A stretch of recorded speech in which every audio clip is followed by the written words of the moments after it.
Dengan izin Yang Arif, saya Adam Ahmad, bagi pihak perayu. Rayuan ini berasal daripada permohonan kausa perwakilan atau class action rakyat Malaysia bagi mendapatkan kebenaran untuk semakan kehakiman dalam bidang kuasa pentadbiran Mahkamah Tinggi Melaya di Sungai Petani.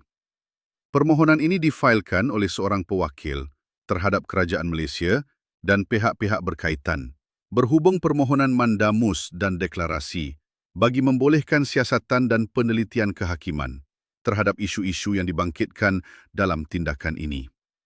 Bagi membantu mahkamah mengikuti struktur hujahan perayu, hujahan bertulis ini dibahagikan kepada 11 bahagian utama. Bahagian pertama, menghuraikan pendahuluan berkaitan sebab mempercayai jenayah parallel government WEF-transhuman di bawah Seksyen 130K. Bahagian kedua, menghuraikan kedudukan perayu sebagai pihak menurut Seksyen 130B 2C1 Roman serta ancaman transhumanisme terhadap manusia semula jadi. Bahagian ketiga, menghuraikan objektif kerangka VMOSA bagi siasatan jenayah Seksyen 130K. Bahagian keempat, menghuraikan alasan sebab mempercayai parallel government WEF dan agenda transhumanisme global. Bahagian kelima, menghuraikan kekhilafan Mahkamah Tinggi terhadap threshold leave dan Seksyen 130K. Bahagian keenam, menghuraikan fakta utama bahawa terdapat ada sebab untuk mempercayai parallel government WEF dan illegal omission Seksyen 130K. Bahagian ketujuh, menghuraikan isu utama sama ada kegagalan membuka siasatan membuktikan illegal omission Seksyen 130K. Yang Arif. Bahagian ke-8, menghuraikan prinsip perundangan berkaitan threshold ada sebab untuk mempercayai di bawah Seksyen 26 dan Seksyen 130K. Bahagian ke-9, menghuraikan hujahan substantif berkaitan jenayah parallel government WEF di bawah Seksyen 130K. Bahagian ke-10, menghuraikan kesimpulan akhir berkaitan sebab mempercayai Seksyen 26 dan kewajipan mutlak di bawah Seksyen 130K. Dan bahagian ke-11, menghuraikan relief di pohon serta arahan kepada Mahkamah Tinggi. Yang Arif. Sebagai teras keseluruhan rayuan ini, perayu ialah pihak menurut Seksyen 130B 2C1 Roman Kanun Keseksaan. Dan rayuan ini menegaskan sebab mempercayai menurut Seksyen 26 bahawa sedang berlaku jenayah illegal omission di bawah Seksyen 130K dalam badan-badan kerajaan menurut Seksyen 32 dan Seksyen 130B 2C2 Roman melalui struktur parallel government WEF-transhuman serta penglibatan material ahli ideologi, agama dan politik dengan gerakan WEF dan _atau Young Global Leaders menurut Seksyen 130T Kanun Keseksaan berkaitan agenda penghapusan manusia semula jadi Homo sapiens kepada Homo Deus, transhuman atau human 2.0.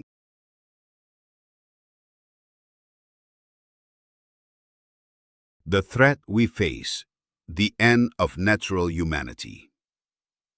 Global frameworks, such as the Fourth Industrial Revolution, the Great Reset, and the surveillance or stakeholder capitalism engineered by the World Economic Forum, in partnership with the World Health Organization and United Nations, now seek to redefine what it means to be human. Dengan izin Yang Arif. Bahagian pertama, pendahuluan. Sebab mempercayai jenayah. Parallel Government, WEF, _transhuman. Di bawah Seksyen 130K, bahagian ini menerangkan permohonan mandamus dan deklarasi hak manusia semula jadi, berhubung sebab mempercayai, menurut Seksyen 26, bahawa sedang berlaku jenayah illegal omission, Seksyen 130K. Melalui struktur Parallel Government, WEF, _transhuman dalam Kerajaan Malaysia. Permohonan kebenaran semakan kehakiman ini difailkan bagi mendapatkan perintah mandamus dan peristiharan hak manusia semula jadi, berhubung kegagalan membuka siasatan terhadap pelaksanaan Parallel Government Great Reset dan Revolusi Perindustrian keempat atau Fourth Industrial Revolution oleh Forum Ekonomi Sedunia atau World Economic Forum. Perayu menghujahkan bahawa agenda tersebut melibatkan ideologi, agama dan politik transhumanisme untuk menghapuskan manusia semula jadi daripada Homo sapiens kepada Homo Deus melalui engineered evolution. Campur tangan terhadap perkhidmatan penting negara serta pengaruh terhadap dasar dan undang-undang negara. Yang Arif. Perayu seterusnya menghujahkan bahawa tindakan dan illegal omission pihak menurut Perkara 132(1) Perlembagaan, Seksyen 21, Seksyen 32 hingga 34 dan Seksyen 130B, 2C, 2 Roman, Kanun Keseksaan, telah mencetuskan pelanggaran kewajipan statutori di bawah Seksyen 130K, Seksyen 130T dan Seksyen 221 Kanun Keseksaan. Perayu menghujahkan bahawa pihak berkuasa telah gagal membuka siasatan walaupun wujud pengakuan terbuka, dokumen rasmi, dasar negara, perjanjian antarabangsa, ribuan laporan polis serta fakta material berkaitan pelaksanaan agenda Redefining What It Means to Be Human. Yang Arif. Perayu seterusnya menghujahkan bahawa permohonan rakyat ini tidak mencabar kebijaksanaan dasar kerajaan. Sebaliknya, permohonan ini memohon siasatan terhadap kemungkinan berlakunya jenayah terhadap manusia semula jadi. Perayu menghujahkan bahawa isu ini turut melibatkan keruntuhan doktrin kerangka asas perlembagaan, pelanggaran sumpah jawatan di bawah jadual keempat dan keenam perlembagaan, serta ancaman subversif terhadap struktur negara di bawah Perkara 149 Perlembagaan. Perayu seterusnya menghujahkan bahawa gerakan Parallel Government WEF ini telah diberi amaran secara terbuka oleh dua bekas Perdana Menteri Malaysia serta timbalan yang di-Pertua Agong.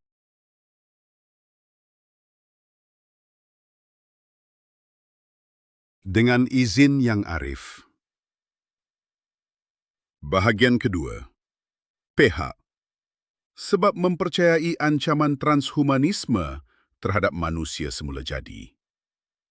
Bahagian ini menerangkan kedudukan perayu sebagai pihak menurut Seksyen 130B, 2C, 1 Roman. Serta sebab mempercayai bahawa WEF, yang Global Leaders dan pihak kerajaan terlibat secara material dalam agenda Parallel Government Transhumanisme dan Illegal Omission Seksyen 130K. Yang Arif.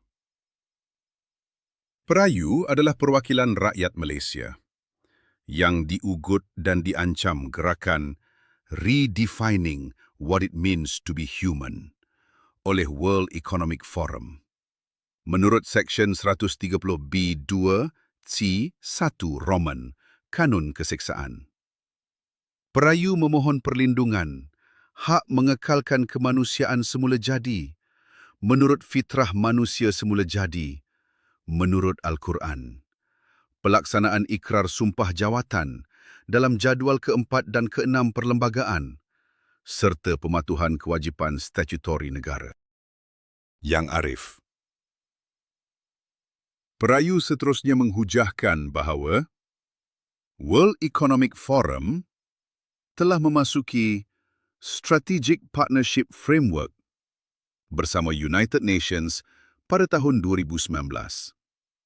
WEF juga didakwa terlibat dalam event 201 Pandemic Exercise sebelum deklarasi pandemik COVID-19 dan pelaksanaan Great Reset sepantas 3 bulan selepas deklarasi pandemik dengan pelan dasar negara dan dengan pelan ekonomi yang terperinci yang langsung boleh digunakan oleh semua negara bagi tujuan redefining what it means to be human. Perayu menghujahkan bahawa WEF merupakan suatu pertubuhan pengganas di bawah Seksyen 130T Kanun Keseksaan melalui pelaksanaan ideologi Great Reset dan Revolusi Perindustrian keempat atau Fourth Industrial Revolution. Perayu menghujahkan bahawa agenda tersebut bertujuan memaksa pengubahan manusia semula jadi kepada transhuman melalui terapi genetik, teknologi mRNA dan sistem Internet of Bodies, termasuk pemfailan paten-paten berkaitan jasad manusia. Yan Arif. Perayu seterusnya menghujahkan bahawa responden atau badan eksekutif kerajaan turut menjadi ahli dan terlibat dalam pelaksanaan agenda WEF melalui penglibatan di Davos serta pelbagai perjanjian antarabangsa. Perayu menghujahkan bahawa penglibatan tersebut menjadikan mereka pihak berkaitan pembawa ancaman transhumanisme di bawah perkara 43 dan 149 Perlembagaan Seksyen 21, Seksyen 130B 2 C 2 Roman, Seksyen 32 hingga 34, Seksyen 130K serta bahagian 9, 11 dan 6 Kanun Keseksaan. Bahagian dokumen-dokumen rujukan. Perayu turut memfailkan Appendix A Ikatan Otoriti Perayu yang mengandungi rujukan halaman, otoriti perundangan, laporan rasmi, dokumen dasar, kes-kes mahkamah, perjanjian antarabangsa, affidavit serta bahan sokongan berkaitan. Dokumen-dokumen tersebut difailkan bagi memudahkan mahkamah rayuan membuat semakan silang dan rujukan terhadap keseluruhan hujahan serta fakta material dalam rayuan ini.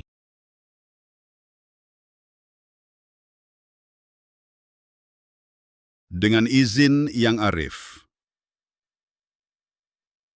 Bahagian ketiga, objektif. Kerangka Vimosa bagi siasatan jenayah Seksyen 130K. Bahagian ini menerangkan kerangka Vimosa, iaitu vision, mission, objektif, strategi dan action plan bagi tindakan perayu untuk mendapatkan siasatan terhadap sebab mempercayai jenayah illegal omission Seksyen 130K berkaitan agenda transhumanisme dan parallel government WEF.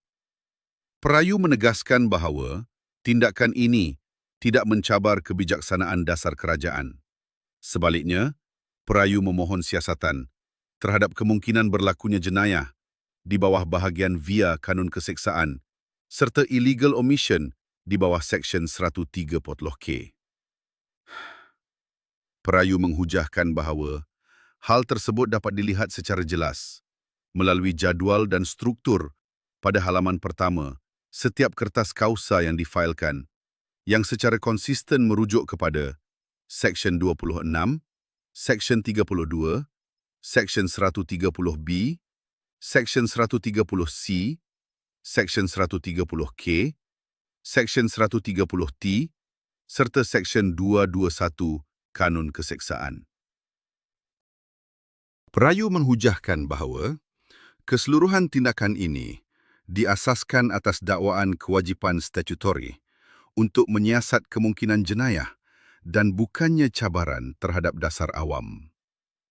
permohonan peristiharan, mandamus, serta keseluruhan tindakan dalam prosiding ini diasaskan atas kerangka Vimosa yang membentuk struktur keseluruhan kausa perayu secara tersusun dan saling berkaitan. Yang Arif. Bahagian visi, iaitu dalam perkara doktrin kerangka asas perlembagaan dan khianat sumpah jawatan menurut perkara 3, 11.5, 38, 43.6, 149 Perlembagaan dan Nuremberg. Perayu menghujahkan bahawa seluruh sistem perlembagaan, hak, liability, kontrak, jenayah serta kedaulatan undang-undang hanya boleh wujud sekiranya manusia semula jadi kekal sebagai subjek utama kepada undang-undang negara. Jika manusia sebagai subjek undang-undang diubah, digabung, dipadam atau digantikan melalui trajektori transhumanisme, Internet of Bodies, teknologi terapi genetik dan revolusi perindustrian keempat, maka keseluruhan struktur undang-undang, kehilangan objek pemakaiannya dan runtuh dari asasnya menurut doktrin kerangka asas perlembagaan.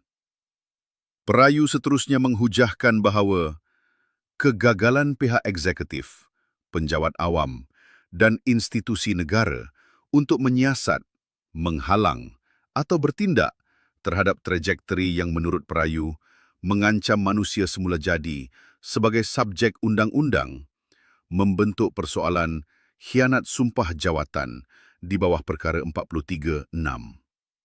Perayu menghujahkan bahawa trajektori tersebut turut membentuk penderhakaan terhadap struktur asas negara di bawah perkara 31, 11.5 dan 38 Perlembagaan serta ancaman terhadap keselamatan negara dan kehidupan berperlembagaan di bawah perkara 149.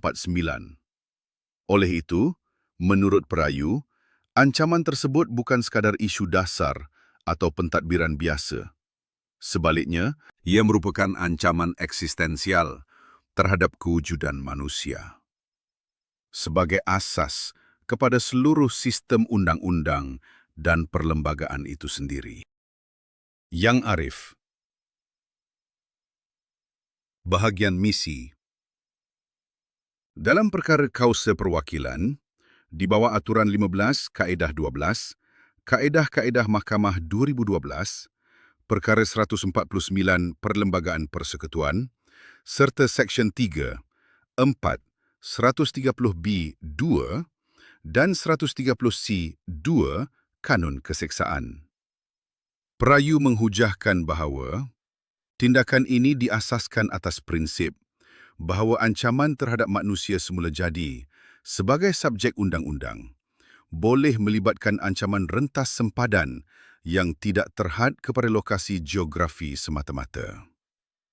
Perayu menghujahkan bahawa trajektori transhumanisme, revolusi perindustrian keempat, Great Reset dan stakeholder capitalism merupakan ancaman sistemik yang menurut perayu berkaitan dengan tindakan pengganas, bioterorisme serta ancaman terhadap kehidupan berperlembagaan sebagaimana diperuntukkan di bawah bahagian via Kanun Keseksaan.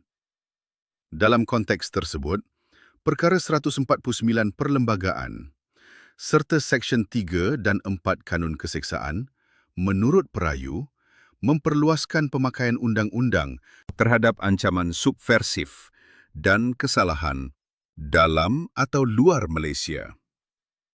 Perayu seterusnya menghujahkan bahawa laporan antarabangsa termasuk US COVID-19 Report boleh digunakan sebagai bahan prima facie bagi membentuk threshold ada sebab untuk mempercayai di bawah Seksyen 130K dan Seksyen 130C 2 Kanun Keseksaan. Yang Arif. Bahagian objektif. Dalam perkara Orde Baru Dunia dan transhumanisme di bawah revolusi perindustrian keempat, Great Reset dan stakeholder capitalism. Perayu menghujahkan bahawa tindakan ini bertujuan mendapatkan penelitian kehakiman dan siasatan terhadap trajektori dasar, teknologi serta struktur pentadbiran yang menurut perayu memberi ancaman kepada manusia semula jadi sebagai subjek utama kepada hak, liability, jenayah serta keseluruhan pemakaian perlembagaan. Perayu menghujahkan bahawa integrasi teknologi biologi, digital identity, Internet of Bodies, teknologi terapi genetik, serta transformasi sosial di bawah revolusi perindustrian keempat bukan sekadar isu dasar pentadbiran atau pembangunan teknologi biasa. Sebaliknya, ia mempunyai implikasi langsung terhadap autonomi tubuh badan, fitrah manusia, serta struktur asas perlembagaan. Oleh itu, perayu menghujahkan bahawa objektif utama tindakan ini ialah memastikan pihak berkuasa menjalankan kewajipan siasatan dan penelitian lanjut apabila wujud fakta material, laporan rasmi, trajektori dasar serta pengakuan terbuka yang menurut perayu melepasi threshold ada sebab untuk mempercayai di bawah bahagian VIA Kanun Keseksaan serta Perkara 149 Perlembagaan Persekutuan. yang arif. Bahagian strategi. Dalam perkara perundangan, menentang perbuatan subversif dan tindakannya memudaratkan ketenteraman awam. Perayu menghujahkan bahawa strategi tindakan ini diasaskan atas perlindungan manusia semula jadi menurut falsafah Islam, Din Al-Fitrah, Surah 30, ayat 30, Surah 4, ayat 119, dan Surah 18, ayat 50 hingga 51. Rukun Negara, Perkara 31, 11.5, 38, dan 149 Perlembagaan Persekutuan, serta bahagian via Kanun Keseksaan. Perayu menghujahkan bahawa Islam secara kafah mengandungi dua unsur utama, iaitu iman dan amal. Iman berteraskan din al-fitrah yang mematuhi sunatullah serta hakikat manusia semula jadi. Manakala amal berteraskan din al-Islam sebagai manifestasi peraturan hidup, moral dan ketertiban masyarakat. Dalam konteks tersebut, perayu menghujahkan bahawa fitrah manusia merupakan asas kepada hak, liability, jenayah serta keseluruhan struktur undang-undang negara. Justru sebarang trajektori transhumanisme. Revolusi perindustrian keempat, Great Reset, Internet of Bodies, teknologi terapi genetik serta kawalan biodigital yang menurut perayu mengubah atau menghapuskan manusia semula jadi adalah bercanggah dengan din al-fitrah, ketenteraman awam, moraliti serta kehidupan berperlembagaan. Oleh itu, perayu menghujahkan bahawa strategi utama tindakan ini ialah menggunakan perlindungan Perkara 11.5 dan Perkara 149 Perlembagaan Persekutuan sebagai mekanisme perlembagaan untuk mempertahankan fitrah manusia, keselamatan negara serta struktur asas perlembagaan apabila wujud fakta material, pengakuan terbuka serta trajektori dasar yang menurut perayu melepasi threshold ada sebab untuk mempercayai di bawah bahagian via Kanun Keseksaan. Yang arif. Bahagian Pelan Tindakan. Dalam perkara bioterorisme, Seksyen 32, 130A D, 130B 2C, 130B 3K, 130C 2, 130T, 130K, dan 221 Kanun Keseksaan. Perayu menghujahkan bahawa pelan tindakan ini diasaskan atas penyusunan secara sistematik laporan rasmi, laporan polis, pengakuan terbuka, trajektori dasar, dokumen antarabangsa, serta fakta material lain bagi membentuk threshold. Ada sebab untuk mempercayai bahawa wujud ancaman bioterorisme, transhumanisme serta tindakan subversif terhadap manusia semula jadi sebagai subjek utama kepada undang-undang negara. Perayu menghujahkan bahawa Seksyen 32 menjadikan omission dan kegagalan bertindak sebagai liability jenayah apabila wujud kewajipan undang-undang untuk bertindak.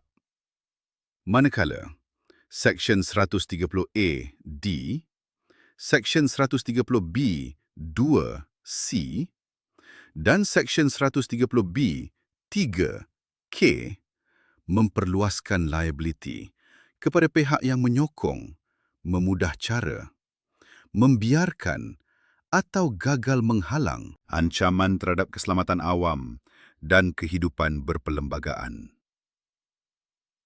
Perayu seterusnya menghujahkan bahawa Seksyen 130C2 meliputi ancaman bioterorisme berdasarkan laporan dan bahan prima facie, termasuk laporan antarabangsa seperti US COVID-19 Report. Manakala, Seksyen 130K menjadikan perlindungan, concealment atau penghalangan siasatan sebagai suatu kesalahan yang berdiri sendiri.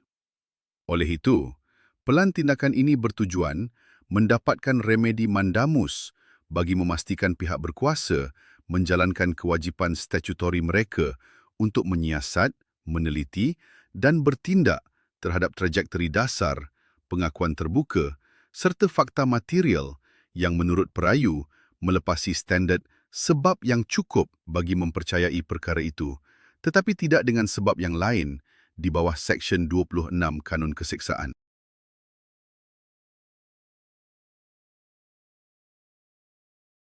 Dengan izin yang arif.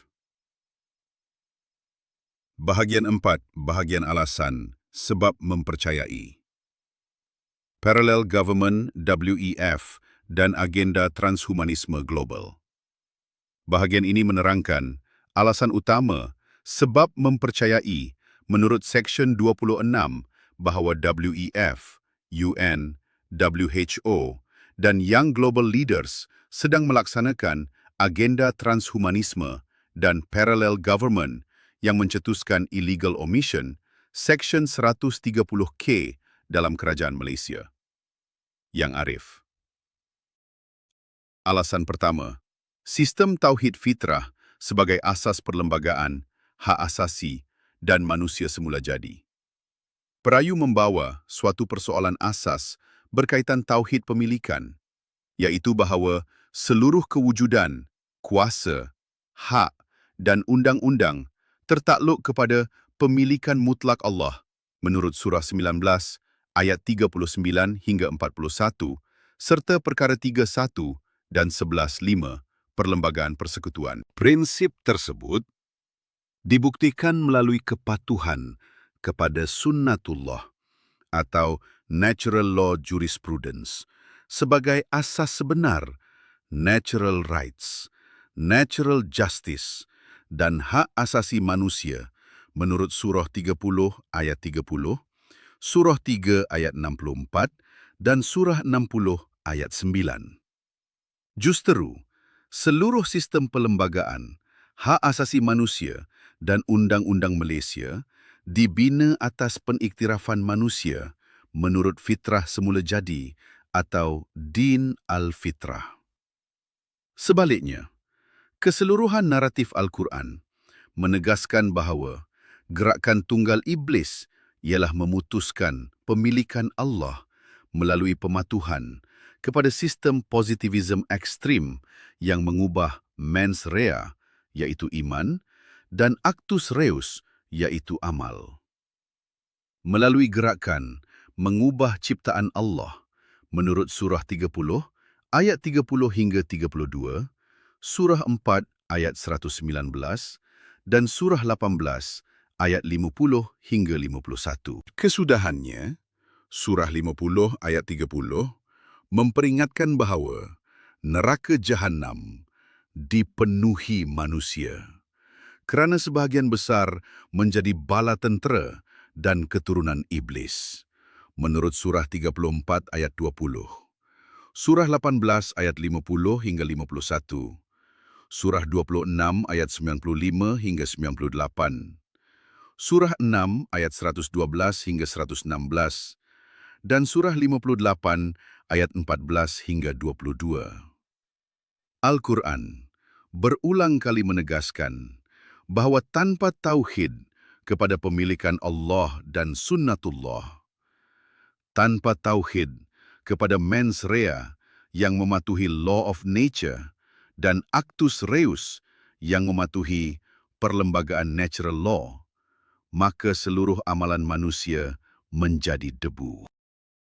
Yang arif. Alasan kedua, pengakuan terbuka, jenayah kemanusiaan, transhumanisme, dan Great Reset oleh WEF.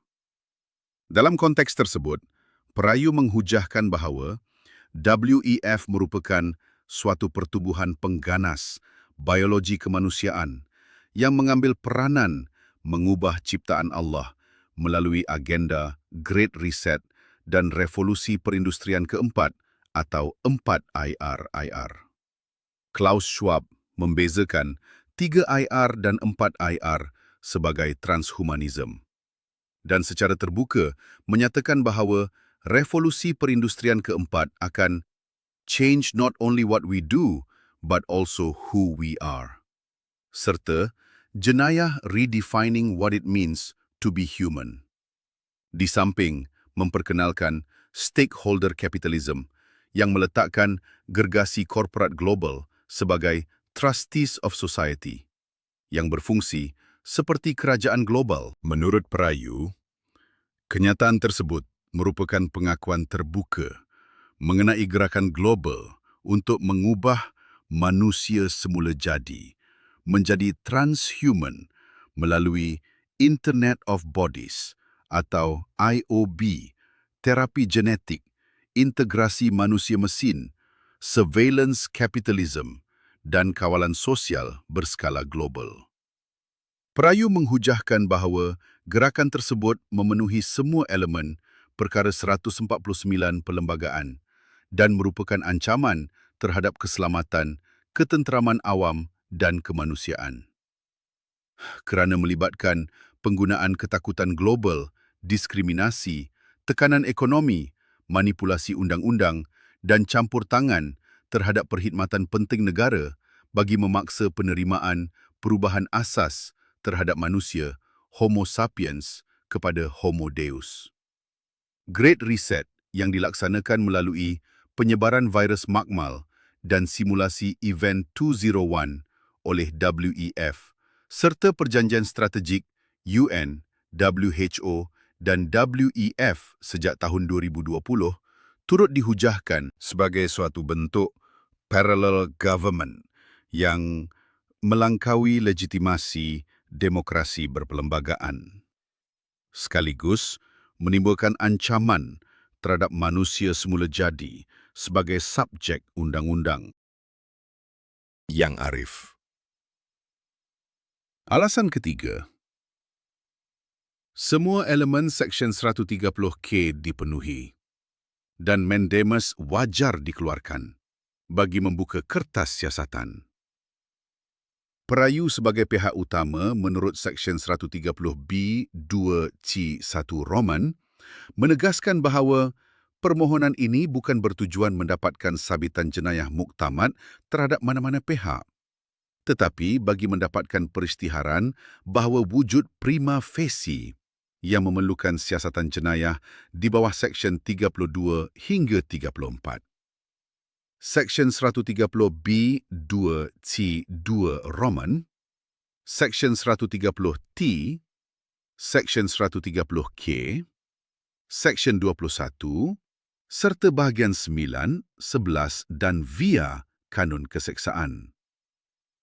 Perayu memohon supaya mahkamah mengeluarkan mandamus bagi memaksa pembukaan kertas siasatan jenayah keganasan terhadap WEF dan rangkaian berkaitannya yang didakwa menyusup masuk ke dalam struktur negara melalui dasar undang-undang darurat, sistem ekonomi dan kawalan sosial. Perayu menghujahkan bahawa apabila sesuatu gerakan global secara terbuka mengakui matlamat untuk mengubah manusia, mendefinisikan semula erti menjadi manusia melalui sistem pengawasan menyeluruh dan menggunakan krisis global sebagai alat pelaksanaan, maka kegagalan pihak berkuasa membuka siasatan bukan lagi isu budi bicara pentadbiran, tetapi kegagalan melaksanakan kewajipan statutori dan sumpah jawatan. Yang Arif. Alasan keempat dan terakhir. Legitimasi dan kegagalan institusi negara. Pengkhianatan sumpah jawatan dan keperluan peristiharan mahkamah. Laporan. After Action Review of the COVID-19 Pandemic, The Lessons Learned and a Path Forward, bertarikh 4 Disember 2024, menegaskan bahawa the COVID-19 pandemic highlighted a distrust in leadership. Sebagai pengakuan rasmi mengenai keruntuhan kepercayaan terhadap kepimpinan negara dan antarabangsa. Perayu menegaskan bahawa fakta sejak tahun 2020 menunjukkan wujud dasar pindaan undang-undang dan pelaksanaan darurat yang didakwa menormalisasi, mendiskriminasi, memaksa dan memperdaya rakyat. Menerima terapi genetik mRNA yang dikategorikan sebagai vaksin dan sistem One Health WHO dalam semua aspek kehidupan. Sekaligus menimbulkan persoalan serius mengenai campur tangan terhadap kedaulatan negara, pengkhianatan sumpah jawatan dan keruntuhan legitimasi 4 institusi utama negara. Eksekutif didakwa melaksanakan dasar yang mengubah fitrah manusia. Legislatif meluluskan kerangka undang-undang yang membolehkan pelaksanaannya. Kehakiman menolak penelitian isu substantif atas alasan teknikal tanpa menentukan merit sebenar ancaman tersebut. Manakala monarki, sebagai benteng terakhir, agama dan perlembagaan didakwa tidak campur tangan dalam isu yang menyentuh asas fitrah dan kelangsungan manusia. Perayu menghujahkan bahawa apabila keseluruhan rantaian legitimasi negara gagal secara serentak dalam isu yang menyentuh kewujudan manusia, menurut fitrah semula jadi, maka persoalan sebenar di hadapan mahkamah ialah sama ada negara masih berfungsi menurut perlembagaan atau telah jatuh di bawah pengaruh suatu parallel government global yang beroperasi melangkaui kedaulatan rakyat. Perlembagaan dan Islam sebagai asas persekutuan.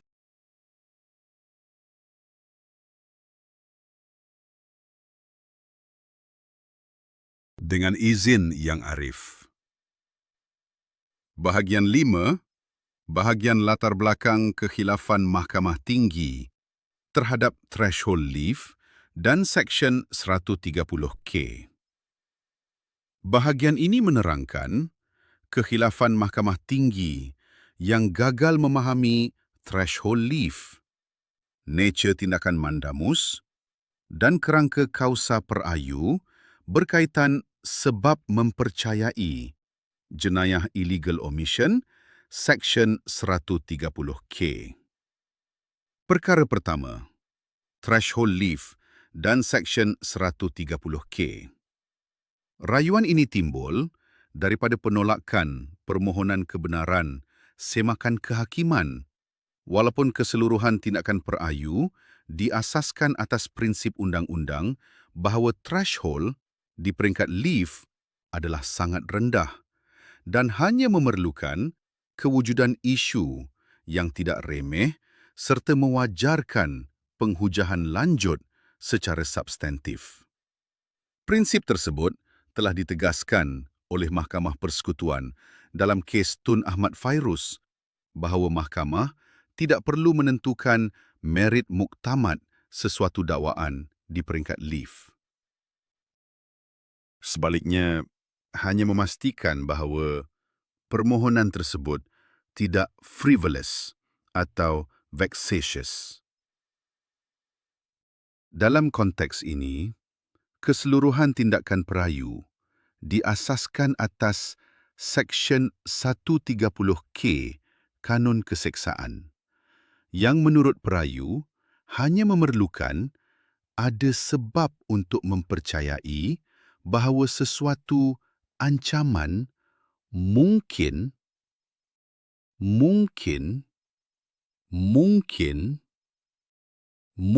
berlaku sehingga mencetuskan kewajipan siasatan dan tindakan lanjut oleh pihak berkuasa. Yang Arif.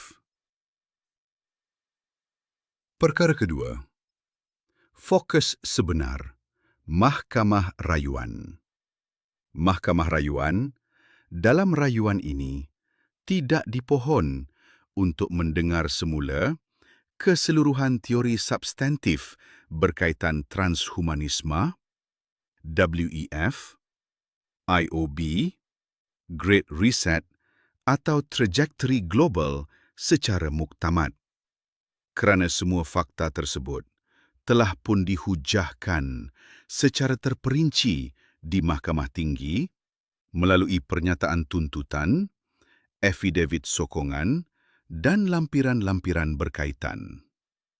Fokus sebenar Mahkamah Rayuan ialah meneliti sama ada Mahkamah Tinggi telah terhilaf apabila gagal memahami nature sebenar tindakan mandamus yang dibawa oleh perayu. Gagal mengaplikasikan threshold lift yang rendah dan gagal membezakan antara investigatory threshold dengan pembuktian jenayah muktamad. Yang Arif. Perkara ketiga, struktur jadual muka surat pertama dan kerangka kausa. Bagi memahami konteks sebenar tindakan ini, keseluruhan kertas kausa perayu perlu dibaca bersama jadual halaman pertama yang difailkan di Mahkamah Tinggi sebagai peta struktur keseluruhan tindakan. Melalui dokumen tersebut, perayu menghuraikan visi, misi, objektif, strategi dan pelan tindakan semakan kehakiman ini secara sistematik. Struktur tersebut menunjukkan bahawa tindakan perayu dibina atas kerangka constitutional litigation dan undang-undang pencegahan di bawah bahagian via Kanun Keseksaan serta Perkara 149 Perlembagaan Persekutuan dan bukannya manifesto politik atau dakwaan rawak sebagaimana yang dicirikan oleh pihak responden. Yang Arif. Perkara keempat, latar prosiding dan perjalanan bicara. Dalam hujahan pengenalan yang difailkan di Mahkamah Tinggi, perayu terlebih dahulu menjelaskan keadaan sebenar perjalanan prosiding, termasuk tindakan peguam negara yang tidak membantah dan tidak menyerahkan hujahan sebelum tarikh bicara. Tanpa notis awal kepada perayu, serta permohonan bicara secara mengejut. Pada hari bicara, perayu memohon masa tambahan atas alasan wujud elemen surprise yang menjejaskan keadilan. Namun, mahkamah mengarahkan supaya bicara diteruskan pada keesokan harinya tanpa perayu memfailkan apa-apa hujahan bertulis. Dalam keadaan tersebut, perayu menjelaskan bahawa hujahan yang difailkan adalah bersifat ringkas dan hanya tertumpu kepada kausa utama tindakan.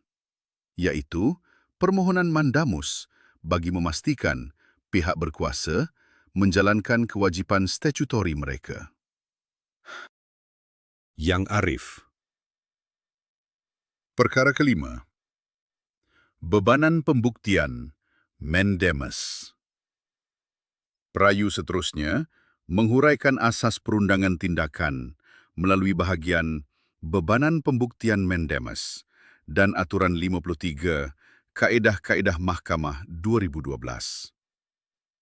Dalam bahagian tersebut, perayu merujuk secara khusus kepada prinsip Mahkamah Persekutuan dalam kes Tun Ahmad Fairuz bahawa leave lazimnya perlu diberikan sekiranya permohonan tidak frivolous atau vexatious dan mewajarkan penghujahan lanjut.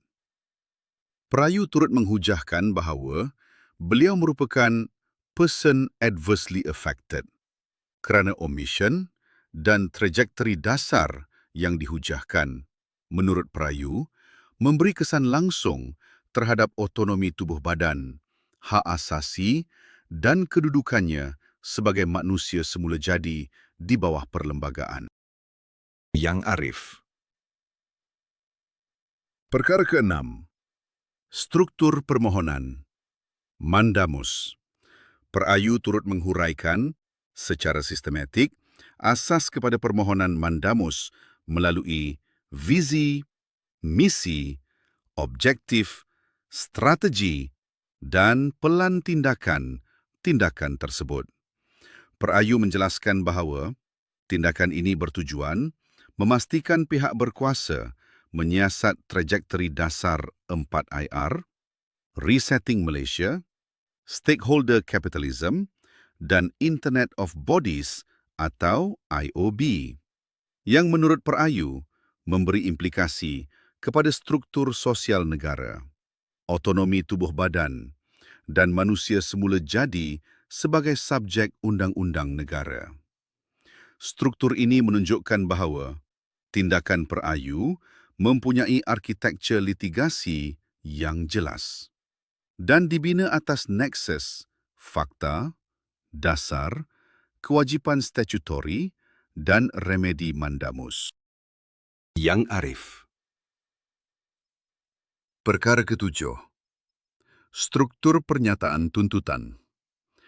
Perayu seterusnya memperincikan struktur penuh pernyataan kausa melalui tema kausa, pihak-pihak dalam kes, objektif tindakan, teori undang-undang, fakta latar belakang, fakta utama, isu utama, kausa undang-undang, dan relief yang dipohon. Struktur tersebut menunjukkan bahawa keseluruhan tindakan dibina melalui flow litigasi yang tersusun dan saling berkaitan antara fakta, isu, teori undang-undang, dan relief.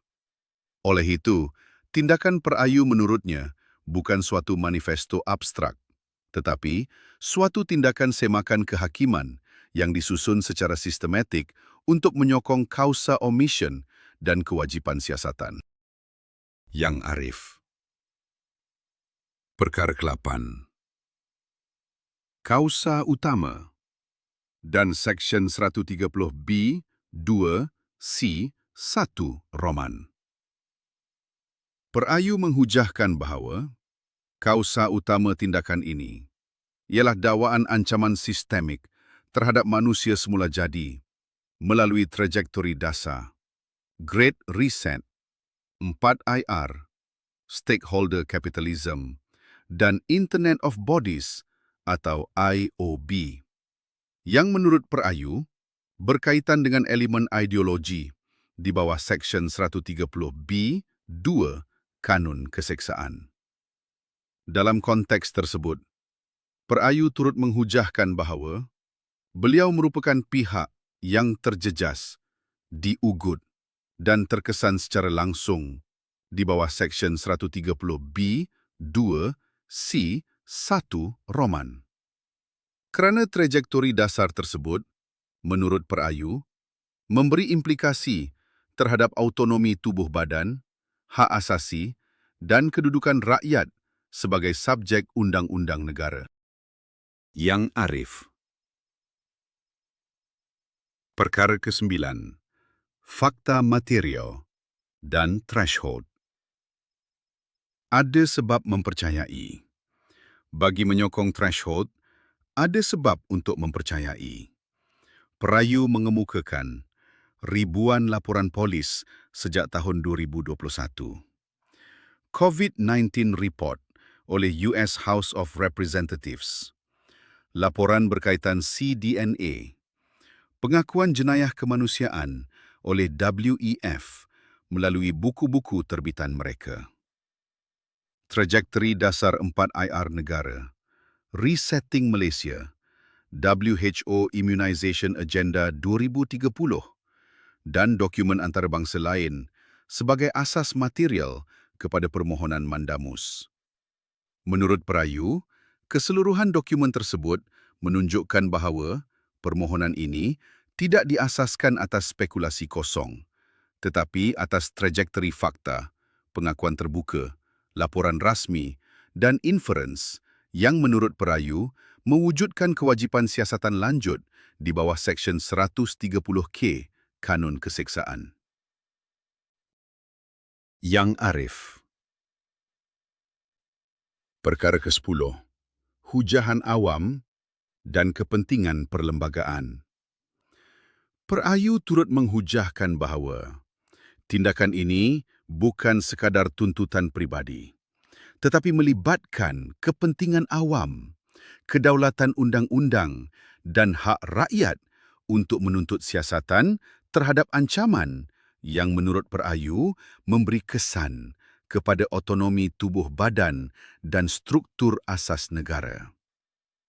Perayu menegaskan bahawa sekiranya trajektori dasar tersebut diterima tanpa siasatan dan penelitian kehakiman, maka ia menurut perayu akan mewujudkan presiden berbahaya yang membenarkan dasar global dilaksanakan tanpa mengambil kira hak rakyat dan struktur perlembagaan negara. Yang Arif. Perkara ke-11. Hujahan Peguam Negara. Peguam Negara kemudiannya membantah permohonan tersebut dengan menghujahkan bahawa perayu tidak mempunyai locus standi, permohonan bersifat kabur dan mahkamah tidak seharusnya mencampuri keputusan eksekutif. Namun, perayu menghujahkan bahawa pihak responden tidak benar-benar menjawab teras sebenar tindakan, iaitu omission, kewajipan siasatan dan threshold ada sebab untuk mempercayai. Sebaliknya, mengalihkan fokus tindakan kepada isu polisi kerajaan, manifesto dan non-justiciability. Yang Arif. Perkara ke-12. Alasan penghakiman. Mahkamah Tinggi. Mahkamah Tinggi kemudiannya menerima framing yang dikemukakan oleh pihak peguam negara. Tanpa benar-benar engage dengan isu omission, duty to investigate, threshold leave yang rendah dan investigatory standard di bawah Seksyen 130K. Walaupun mahkamah mengakui prinsip threshold leave yang rendah menurut kes Tun Ahmad Fairuz, mahkamah kemudiannya menilai keseluruhan tindakan seolah-olah perayu perlu membuktikan kesalahan jenayah secara muktamad di peringkat leave, sekaligus menyebabkan berlaku premature merits determination terhadap keseluruhan tindakan. Yang Arif. Perkara ke-13. Strawman dan mischaracterization. Perayu menghujahkan bahawa telah berlaku strawman dan mischaracterization yang serius terhadap nature sebenar tindakan semakan kehakiman ini. Walaupun perayu secara konsisten berhujah mengenai omission, kewajipan siasatan dan threshold, Ada sebab untuk mempercayai. Pihak Peguam Negara dan Mahkamah Tinggi menjawab seolah-olah perayu sedang mencabar polisi kerajaan atau meminta mahkamah menentukan keseluruhan teori global secara konklusif. Akibatnya, tindakan Mandamus tersebut telah dicirikan sebagai manifesto atau tesis abstrak. Sedangkan teras sebenar tindakan ialah memastikan kewajipan statutori pihak berkuasa dijalankan. Yang Arif. Perkara ke-14. Kehilafan dalam notis rayuan dan memorandum rayuan. Keseluruhan kehilafan tersebut kemudiannya telah dirangka secara khusus dalam notis rayuan dan memorandum rayuan, termasuk salah faham terhadap nature sebenar permohonan, salah aplikasi, threshold leave, kegagalan engage dengan isu sebenar dan premature merits determination. Menurut perayu, Mahkamah Tinggi telah gagal membezakan antara investigatory threshold dengan pembuktian jenayah muktamad, sekaligus menyebabkan keseluruhan tindakan ditolak berdasarkan framing yang tidak selari dengan nature sebenar permohonan Mandamus dan peristiharan. Yang Arif. Perkara ke-15. Seksyen 26 dan struktur sebab mempercayai. Sehubungan itu, perayu menghujahkan bahawa keseluruhan tindakan ini perlu dibaca dalam kerangka Seksyen 26 dan Seksyen 130K Kanun Keseksaan yang mensyaratkan dua elemen penting bagi membentuk sebab mempercayai. Pertama, mesti wujud sebab yang cukup bagi mempercayai perkara itu, iaitu fakta material, laporan rasmi, pengakuan terbuka, trajektori dasar, tindakan pentadbiran, dan nexus kausal yang menurut perayu secara kolektif mewujudkan asas munasabah untuk mempercayai bahawa ancaman dan omission yang dihujahkan mungkin berlaku. Kedua, kepercayaan tersebut mestilah tidak dengan sebab yang lain. Bermaksud, ia bukan diasaskan atas syak subjektif atau spekulasi rawak, tetapi lahir daripada struktur inference yang dibina melalui hubungan fakta, dokumen dan kondak yang saling menyokong antara satu sama lain. Oleh itu, bahagian seterusnya akan menghuraikan fakta-fakta utama yang menurut perayu membentuk asas material kepada kedua-dua elemen sebab mempercayai tersebut.